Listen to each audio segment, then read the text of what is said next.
반갑습니다. 민법 총칙 법률 행위의 대리 볼 차례죠. 대리법부터 무권 대리까지 볼 겁니다. 천천히 한번 볼게요. 대리법 1번부터 보겠습니다. 대리가 인정되는 범위는 재산적 법률 행위에 한해서 허용됨이 원칙입니다. 따라서 매매, 증여 등은 물론이고 어음수표 행위에도 대리가 허용돼요. 법률 행위라 하더라도 성질상 대리가 인정되지 아니하는 경우도 있습니다. 혼인, 인지, 입양, 유언 등의 가족법상의 일신전속적 행위는 대리가 허용되지 않습니다.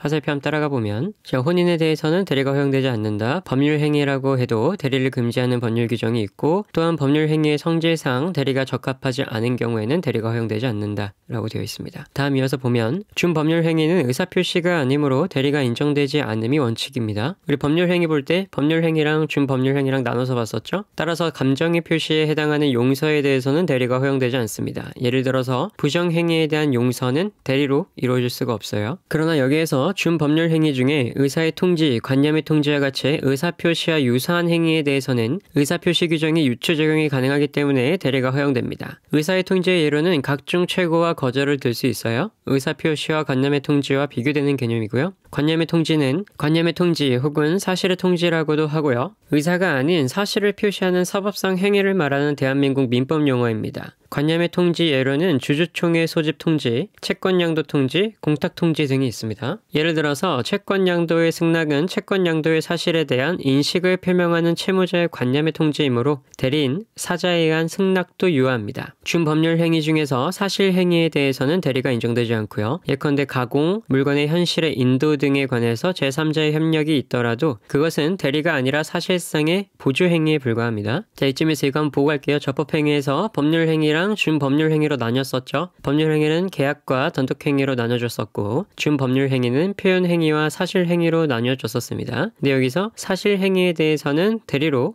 이제 허용하지 않고요. 준법률 행위에서 의사의 통지와 관념의 통지는 대리로 인정됐었죠. 감정은 인정되지 않았었고요. 준법률 행위를 조금만 더 디테일하게 들어가면 준법률 행위는 법률 행위가 아닌 법률 규정에 해당해서 법률 행위뿐만 아니라 법률 규정에 의해서도 권리 변동이 생긴다고 했었습니다. 그럼 다음으로 넘어갈게요. 친권자나 후견인은 미성년자의 근로계약을 대리할 수 없고요. 사무관리는 대리할 수 없습니다. 혼인에 대해서는 대리가 허용되지 않아요. 아까 가족법건에서는 대리 허용 안 한다고 했었죠. 대리인이 사망하면 원칙적으로 대리권이 소멸합니다. 대리권의 소멸 사유는 본인의 사망, 대리인의 사망, 그리고 성년 후견의 개시 또는 파산이 있습니다. 불법 행위에는 대리가 허용될 수 없고요. 다만 대리인이 본인의 피용자인 경우에는 본인의 사용자 책임이 문제될 수는 있습니다. 피용자는 노동자를 말해요. 대리 행위에 따른 법률 효과가 본인에게 귀속하기 위해서는 본인에게 권리 능력이 있어야 됩니다. 본인이 스스로 법률 행위를 하는 것이 아니므로 의사 능력이나 행위 능력을 가질 필요는 없고요. 다만 본인이 수권 행위나 그 원인이 되는 법률 관계를 형성하기 위해서는 의사 능력과 행위 능력이 필요할 수밖에 없습니다. 수권 행위는 대리권을 수여하는 법률 행위죠. 매수인이 대리인을 통해서 매매 계약을 체결한 경우에 대리 행위의 하자 유무는 대리인을 표준으로 판단해야 됩니다. 의사 표시의 효력이 의사의 흠결, 사기, 강박 또는 어느 사정을 알았거나 과실로 알지 못한 것으로 인해서 영향을 받을 경우에 그 사실의 유무는 대리인을 표준해서 결정하게 됩니다. 특정한 법률 행위를 위임한 경우에 대리인이 본인의 지시를 쫓아 그 행위를 한 때에는 본인은 자기가 안 사정 또는 과실로 인해서 알지 못한 사정에 관해서 대리인의 부지를 주장하지 못합니다. 대리인이 그 권한 내에서 본인을 위한 것임을 표시한 의사표시는 직접 본인에게 대해서 효력이 생깁니다. 대리인이 본인을 위한 것임을 표시하는 것은 반드시 서면으로 해야 되는 건 아니고요. 현명은 서면뿐만 아니라 구두로도 가능해요. 대리인이 본인을 위한 것임을 표시하지 않은 때에도 상대방이 대리인으로서 한 것임을 알 수 있었을 경우에는 본인에 대하여 효력이 발생합니다.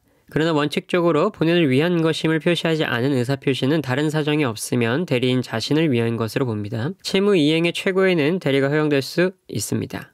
위로 올라가 보면 의사의 통지에서 최고와 거절을 들 수 있다고 했었죠. 그래서 대리가 가능합니다. 채무 이행의 최고는 대리가 허용된다. 대리인이 수인인 경우 다른 사정이 없으면 각자 본인을 대리합니다. 그러나 법률 또는 수권 행위에 다른 정한 바가 있을 때에는 그렇지 않습니다. 예를 들어서 수권 행위에서 수인의 대리인이 공동으로만 대리할 수 있는 것으로 정한 때에는 수인의 대리인은 능동대리 행위를 공동으로 행사해야 됩니다. 수동대리에 있어서는 상대방의 보호와 거래의 편의를 위해서 단독으로 수령할 수 있다는 견해가 다수설이고요. 유력설은 명문의 규정이 없다 해서 수동대리의 경우에도 공동수령을 요한다고 합니다. 뭐 이런 건 그렇게 중요하지 않고요. 대리인이 수인인 경우 다른 사정이 없으면 각자 본인을 대리한다. 이 문장이 중요한 겁니다. 어떤 계약의 체결에 관한 대리권을 수여받은 대리인이 수권된 법률 행위를 하게 되면 그것으로 대리권의 원인된 법률관계는 원칙적으로 목적 달성에서 종료하는 겁니다. 법률 행위에 의해서 수여된 대리권은 그 원인된 법률관계의 종료에 의해서 소멸하는 것이기 때문에 그 계약을 대리해서 체결하였던 대리인이 체결된 계약의 해제 등 일체의 처분권과 상대방의 의사를 수령할 권한까지 가지고 있다고 볼 수는 없는 겁니다. 대리권을 추단할 수 있는 직함이나 명칭 등의 사용을 묵인한 때에도 대리권 수여의 표시가 있는 것으로 볼 수 있어요. 이건 한번 멈춰서 한번 읽어보세요. 임의 대리인은 행위 능력자임을 요하지 않고요. 권한을 정하지 아니한 임의 대리인은 대리의 목적인 물건의 성질을 변화시키는 계량 행위를 할 수 없습니다. 자, 대리인은 보존 행위는 할 수 있고 물건이나 권리의 성질을 변하지 아니하는 범위에서 계량 행위를 할 수 있는 거예요. 임의 대리권은 그것을 수여하는 본인의 행위, 즉 습권 행위에 의해서 발생하는 겁니다. 따라서 어느 행위가 대리권 범위 내의 행위인지 여부는 개별적인 습권 행위의 내용이나 그 해석에 의해서 판단합니다. 예를 들어서 통상 사채 알선업자가 전주, 빚을 준 사람,